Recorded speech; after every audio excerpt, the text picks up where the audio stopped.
In Look East tonight, the bright idea costing taxpayers money. The £1 million council solar power scheme, which hasn't yet produced any electricity. Hello, one of our councils has come under fire for investing in a £1 million solar panel scheme, which hasn't yet made any money. 2 years ago, Peterborough City Council agreed to borrow £1 million to pay for solar panels to be put up on the former Freeman's building. The money to be paid back over 25 years. But today it emerged the panels don't work and no electricity has been generated. Critics say the failure of that scheme has raised questions about a council plan to borrow even more money to build 3 giant solar farms. A way to help cash-strapped councils make potentially serious money, using empty roof space to harvest electricity.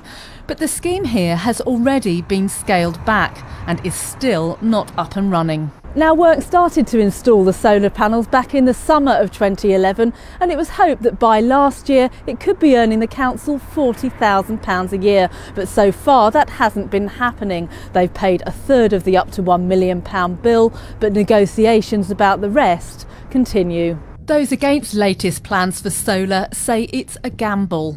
We could be looking at bankruptcy within 5 years because there is no alternative contingency put in place, and this whole scheme, they're reliant on this scheme to earn the money for the city for the future, and if it goes wrong then the city's finished. It's not the only project underway, with plans for a 900-acre solar farm outside the city.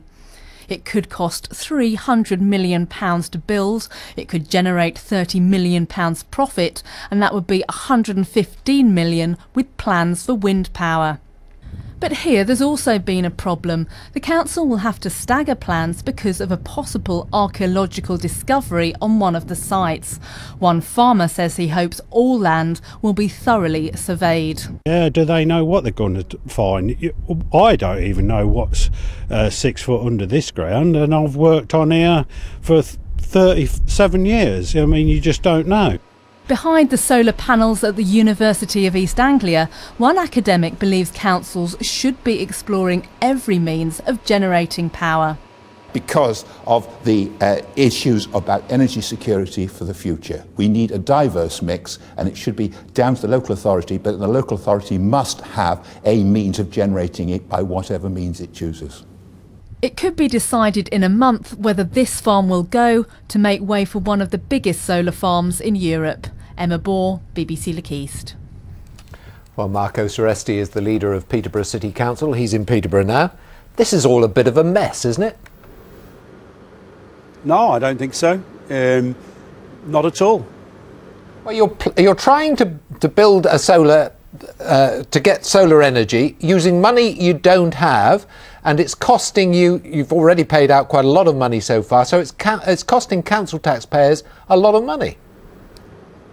Well, you need to be more specific. What are you referring to?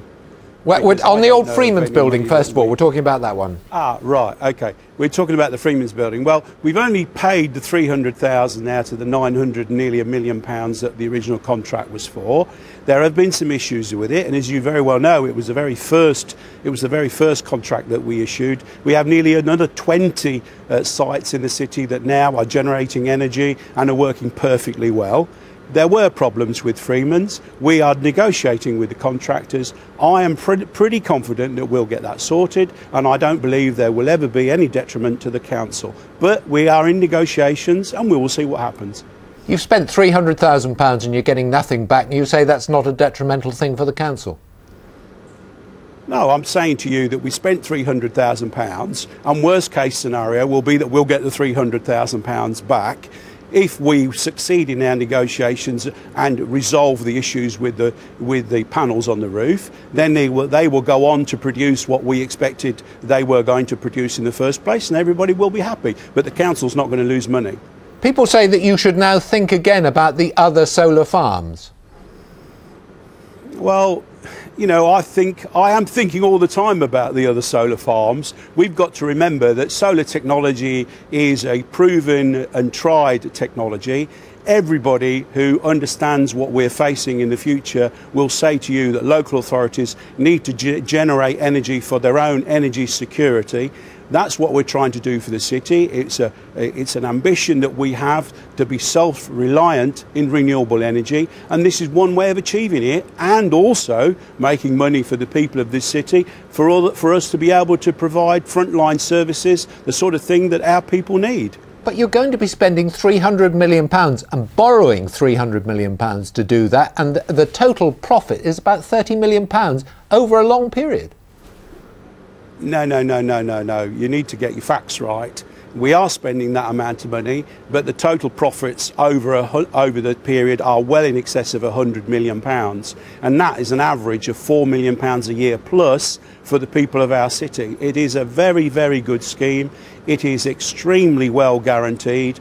At the moment, I see no reason other than planning, and the planning committee will make its own decisions as to whether or not it should go ahead. Mr. Cereste, thank you very much for being with us this evening. Thank you.